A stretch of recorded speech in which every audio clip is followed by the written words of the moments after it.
Hello there guys, and welcome back to the channel. How's everybody doing today? And we are back again with another alliance war. This time New Nation is up against PALO. It's I think Brazilian alliance primarily, but definitely has been like long lasting masters level alliance. And I basically have a CGR war with one Kingpin fight after the boss is down. So we're gonna see a lot of big yellow numbers. So far, New Nation is 2-1 in this season, season 33. And, well, obviously we are looking forward to doing as best we can this season to hopefully try and make it to top 3. And, right, let's get to it. At the end of the war, obviously, I'll go over my loyalty cost as well, as I always do. But here we are. It was actually quite tricky to focus on war today because of Battlegrounds, to be honest, and everything else happening. But here we go. Let's boost up properly. Obviously, I do not want to be the guy who, you know, dies in my battle group, especially the first one, because at this point, as I'm starting to fight, our battle group still hasn't given away any deaths. So we are, you know, starting on a very promising war right here. So since I'm going to be using CGR, I flat out put on my 150% cosmic boost. And this time around, I was actually thinking I probably should have went with 200 cosmic power boost, and I'll explain that later, but we're going to get to it. So I'm on path 8 in section 1. Section 2, I need to do one of the fights in path 7. It's actually a fairly cheeky, tricky fight. And then I need to take down a fairly annoying Korg and then one of the mini bosses. So here against Silver Surfer, it is that basically the buff lane where rich get richer and all that other stuff. With Mystic Ward as well, where Mystic champions have 90% reduced nullify ability accuracy. But obviously Cosmic Ghost Rider's Fate Seal still works fine. So the entire plan is very simple. Just get to my level 2. And ideally don't trigger decks before that, drop my level 2, and then drop another one. And at this point, I'm also getting some extra Furies. I'm not entirely sure if they work or do not, but that's all she wrote as far as Silver Surfer was concerned. Really not all that tricky placement there. I'm going to give one potion, so this is automatically 20k loyalty. One potion to my Silver Surfer, top him up to full.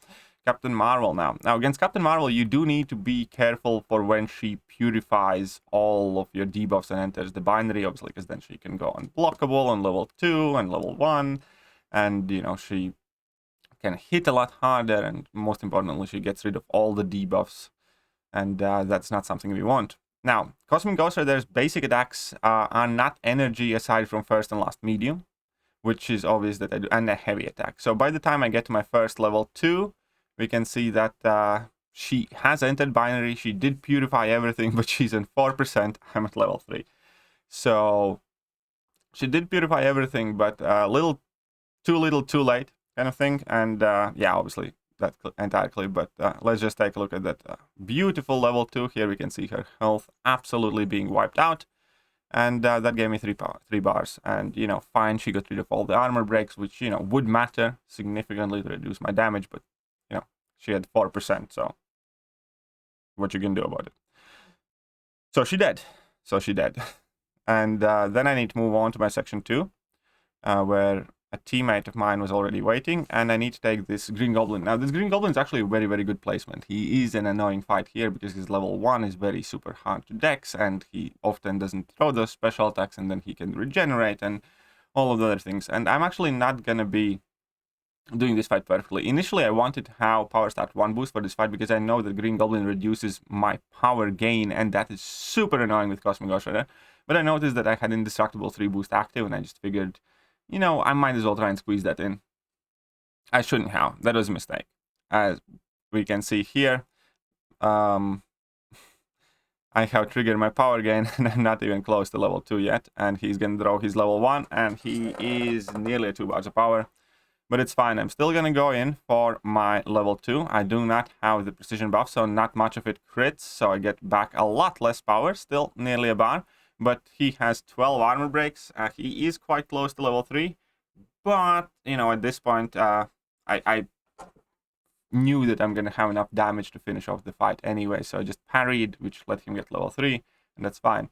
So it could have been better fight. I should have used Power Start 1 boost, especially considering that I'm going to put on an Indestructible 3 boost here anyhow. But it's fine. It's all good. And still fairly solid. We didn't get hit. Everything worked out, even if though it was a slightly bit more dodgy fight. So now I need to go up against this Korg. And the one thing that I do need to be careful that White Mummy here is shouting at... Well, it's kind of funny because he's late. Because he's trying to give me advice here about the purification. And later on, after the fight, you guys are going to see that he was giving me Korg fight advice as well. Obviously, the most important thing here is that he gets his indestructible when I reach 2 bars of power. Now, when I throw my first level 2, that will never really be an issue. Because I'm going to Fate Seal him and that indestructible can go and sod itself off. But it is going to come into play a little bit later on when I throw my second level 2, which I shouldn't have done. So I throw my first level 2, he still has the Fate Seal active, and here I will go for level 2. And I knew I'm not going to push him to level 3, but Indestructible was active. He has 16 armor breaks, and he's not throwing his level 2 initially, which kind of made all my armor breaks go bye-bye.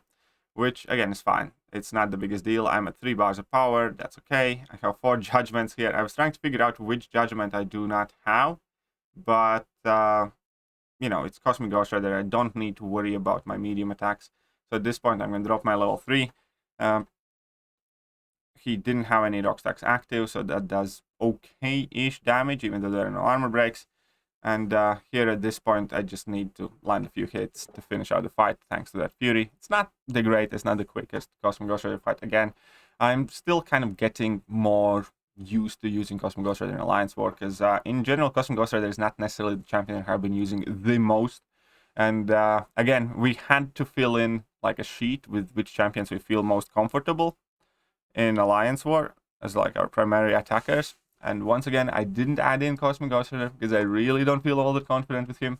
But once again, I get to bring in Cosmic Ghost Rider like almost every war. So my battle group leadership is seemingly determined to force me into some sort of weird love-hate relationship with Cosmic Ghost Rider. So here we are, Cosmic Ghost Rider, fight's done. Absolutely wonderful so far. So this was 4 fights for Cosmic Ghost Rider. Only used like, you know, few potions, no major damage, didn't hit once, I think. So that's awesome. And now the final fight. Now the boss is down. And the only, you know, meaningful thing, obviously, it is Black Panther Civil War. It's not the hardest champion to fight. It is hazard chipped. So we're going to be using Kingpin. That's going to go well. The only worrisome thing in this entire fight, war fight, mini boss fight right now is if I make a mistake, Wells Black Panther has a lot of damage stored up. So I'm going to boost up once again. I definitely over boosted for this 100%, but I didn't want to be the guy who does that and ruins this at the end. So I'm going to add in a Power Start 1 boost, because the hope was that with my level 2s and, you know, some of the overpower buffs active, I could be able to get back some decent amount of power. But I'm going to have like the worst crit RNG, so I'm actually going to abandon that strategy, you know, not too long afterwards. So here we can see that I'm just basically going to be block baiting heavy attacks to make it safe, push him to level 2 most of the time, and that's it. That's going to be the strategy here for this fight. Obviously, Kingpin largely takes care of all of the debuffs, hazard shift, that works out fine. But we saw that my first level 2 didn't do all that much damage and didn't get all that much power back. So I'm going to try and do it again. And again, you know, nothing really. Nothing. I had 2 overpower buffs, 2 rage debuffs, and still nothing. And at this point, I think at this point, I'm just going to go, let's do the level 1s. Let's do the level 1s. Let's get those degens in and reduce his attack in case I do make a mistake and, you know, get some damage over time effects going. And that is exactly what I'm going to do. And that's it. It's a very, very straightforward fight here. Again, the key thing is just not to make a mistake. Also, because of those level 1s and degen and ability accuracy reduction, he's not getting his armor up buffs. Because he's not getting his armor up buffs, he's also not entering in his, you know, Panther Reflect damage mode, whatever that thing is. So, you know, very straightforward fight. Finish at, you know, full 100%. Absolutely nothing to worry about there. And as far as the war itself goes, then it's still technically not over. We actually have 2 fights left now because somebody died there towards the end. So it's 8-2, but with 2 fights and significant advantage in time. Even if we die 90 times to each of the 2 remaining fights, we will win this war, because then we would tie on the death count and we would likely win on the fight time. So it's kind of safe to say that we did win this war. So well played to PALO. They also still have some stuff to clear. Don't think it was like their best war of the season, which is understandable. Everybody has an off day. We did, however, have a very, very good war, especially our BG3. We got the donut, so that feels obviously great. 50 kills, 0 deaths, and that's the reason why I said I didn't want to be the one who ruins it for my team. That's part of the reason why I boosted up as much as I did as well, because yeah, you never want to be the guy who eats your battle group's donuts. And all that put aside, let's quickly jump to the spreadsheet, and we can see that I took 5 fights this war total. 3 path fights, 1 shared, 1 mini boss. I used 1 level 3, 1 level 4, 1 level 5 potion, which adds up to a total of 65,000 loyalty. Significantly cheaper than the previous war though, but still 65,000 loyalty again is a lot of loyalty, especially because right now I'm still being fairly liberal with the boosts. Like, if you're being honest, and when loyalty would become an issue, and it will become an issue once this compensation goes away, then I wouldn't have used special power boost on Kingpin fight, for instance, most likely, because again, it didn't even really matter too much. I probably would have used at least 1 less of these boosts as well, but they do add up. As we can see, the cost of those boosts alone adds up, because if this is how you normally boost per war, then it's like 30,000, 40,000, 60,000, 56,000 loyalty.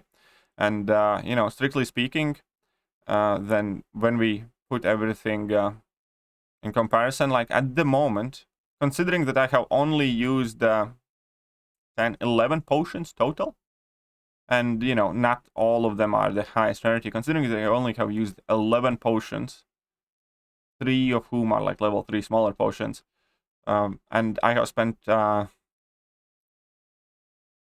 much loyalty, I don't know, it doesn't bode well. So I didn't write the champions here yet. So obviously we have CGR that took 4 fights, Kingpin that took 1 fight, and that is at the moment it for my Alliance war. It's a fairly brief one. Well, CGR makes it brief. And I hope you guys enjoyed it. Let me know how you guys are doing in Alliance war season. And I will catch you guys later. See ya.